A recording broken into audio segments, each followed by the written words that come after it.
Shalom Bapak Ibu Saudaraku dikasihi Tuhan. Berjumpa kembali saudara. Program Santapan Rohani hadir di pagi hari ini, menyapa Bapak Ibu seluruh para pendengar dimanapun berada. Doa dan harapan kami kita semua sehat-sehat dan dalam perlindungan Tuhan. Nah Bapak Ibu dikasihi Tuhan, sebelum kita masuk dalam pendengaran kebenaran firman Tuhan, kita berdoa. Bapa di sorga, terima kasih pagi hari ini Tuhan kami kembali untuk mendengarkan kebenaran firman Tuhan di pagi hari ini. Urapilah pendengaran kami, urapilah hati kami, dan urapilah setiap telinga yang mendengarkan, supaya kami diberkati, supaya kami mengerti kebenaran firman-Mu, dan kami untuk dapat melaksanakan sesuai dengan kehendak Tuhan. Dalam nama Tuhan Yesus, hadirlah Tuhan dalam doa pagi kami pada saat hari ini. Di dalam nama Tuhan Yesus, haleluya, amin. Shalom saudara. Bapak Ibu dikasihi Tuhan, kita baca kebenaran firman Tuhan dalam Matius 6 ayat 19. Matius 6 ayat 19, saudara. Janganlah kamu mengumpulkan harta di bumi. Di bumi ngengat dan karat merusakkannya, dan pencuri membongkar serta mencurinya. Saudara, jangan memuja kekayaan. Amin. Jangan memuja kekayaan. Orang kaya tidak selalu harus masuk neraka, saudara. Andai kata ia memiliki sikap berbeda dari orang kaya yang kita temui di Injil Lukas. Kita baca Lukas 18 ayat 22 sampai 23, saudara. Lukas 18 ayat 22 sampai 23. Masih tinggal satu hal lagi yang harus kamu lakukan. Juallah segala yang kau miliki dan bagi-bagikanlah itu kepada orang-orang miskin. Maka engkau akan beroleh harta di sorga. Kemudian datanglah kemari dan ikutlah aku. Ketika orang itu mendengar perkataan itu, ia menjadi amat sedih, sebab ia sangat kaya. Saudaraku, sebab ia sangat kaya. Orang ini sangat memuja kekayaannya, saudara.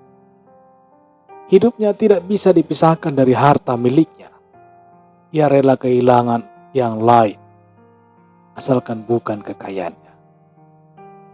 Alkitab mencatat orang kaya yang berbeda.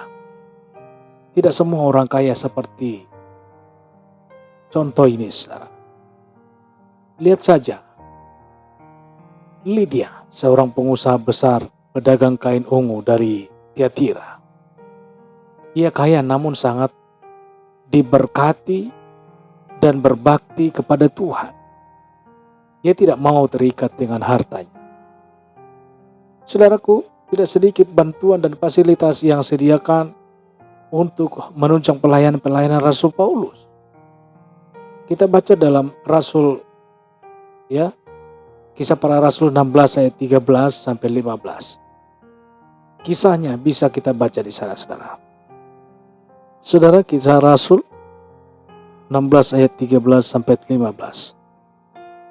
Ada juga yang bernama Zakeus, seorang miliarder dari kota Jeriko. Ia sangat kaya, namun setelah pertobatannya ia penuh dengan kepedulian, kemurahan dan kasih. Bahkan separuh dari harta miliknya diberikannya untuk orang-orang miskin. Saudaraku, ini buktinya. Tetapi Zakeus berdiri dan berkata kepada Tuhan. Kita baca dalam Lukas 19 ayat 8, saudara. Lukas 19 ayat 8. Tuhan, setengah dari milikku akan kuberikan kepada orang miskin, dan sekiranya ada sesuatu yang kuperas dari seseorang, akan kukembalikan 4 kali lipat. di atas kasih dan kebaikannya. Sakeus setelah bertemu Yesus pun ingin meninggalkan dosanya, menebus kesalahannya, saudara. Itu tercermin dari pernyataan, ia akan mengembalikan 4 kali lipat kepada orang yang pernah diperasnya, saudara. Luar biasa. Kini harta bukan lagi segala-galanya bagi Sakeus. Ia tidak lagi memuja kekayaannya. Saudara, fenomena pemandangan apa yang kita lihat di gereja saat ini? Orang-orang kaya tampil sangat mewah, sangat pergi ke gereja. Mewah sekali, saudara. Memakai mobil yang bermerek, jam tangan yang sangat mahal, belum lagi perhiasan di jari, telinga, hingga di leher, bahkan sudah ada yang di hidung, saudara. Ya. Nah, saudaraku, orang kaya saling berlomba satu sama lain di dalam memamerkan harta miliknya. Dan yang membuat kita miris, pendeta juga tidak mau ketinggalan, saudara. Pendeta yang seharusnya menjadi suri teladan dalam hidup kesederhanaan seperti Yesus saat menjadi manusia, kini ikut hidup seperti dunia dengan hedonisme, memamerkan harta miliknya. Saudara, harus ke orang-orang kaya seperti ini sampai masuk neraka? Memang Yesus tidak melarang terhadap usaha untuk mengumpulkan harta di dunia ini.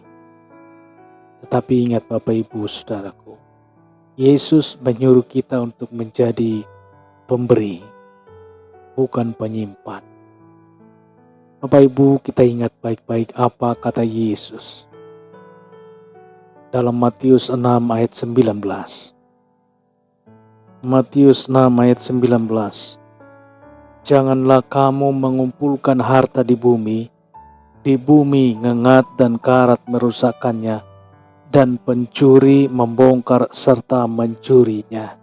Saudaraku, firman Tuhan yang dikatakan Tuhan Yesus, janganlah kamu mengumpulkan harta di bumi ngengat dan karat merusakkannya, dan pencuri membongkar serta mencurinya.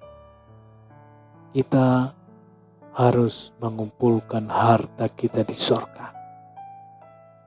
Bukan menjadi harta dunia yang menjadi tujuan kita, saudara.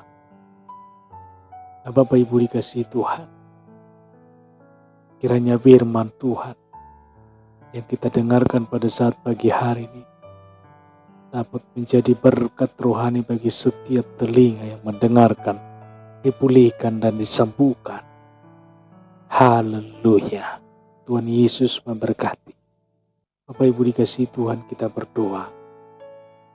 Bapa di dalam sorga, terima kasih pada saat pagi hari ini kami sudah mendengarkan kebenaran firman-Mu yang menjadi kekuatan baru di dalam kehidupan kami.